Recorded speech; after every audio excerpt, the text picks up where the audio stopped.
Let's go to Macau!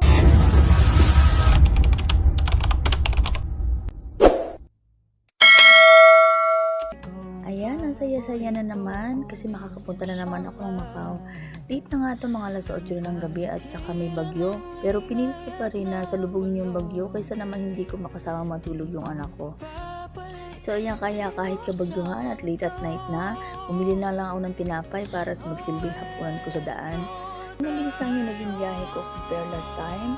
At maaga pa ako nakarating sa Macau at syempre ayan, kasama ko ng anak ko, kakain muna kami sa McDo bago kami umuwi ng bahay.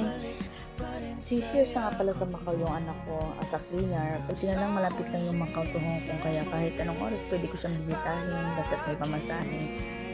Kaya kapag ganyan may mga statutory holiday dito sa Hong Kong, ay pumupunta talaga ako ng Macau to spend time naman sa aking mag-iisang anak. So thank you sa panonood. Bye!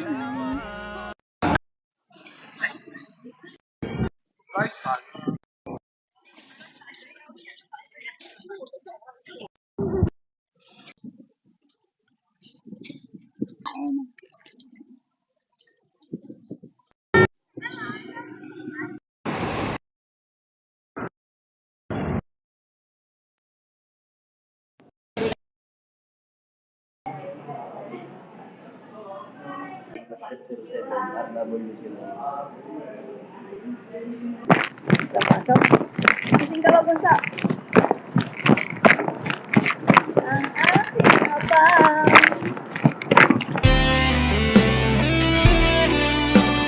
Afraid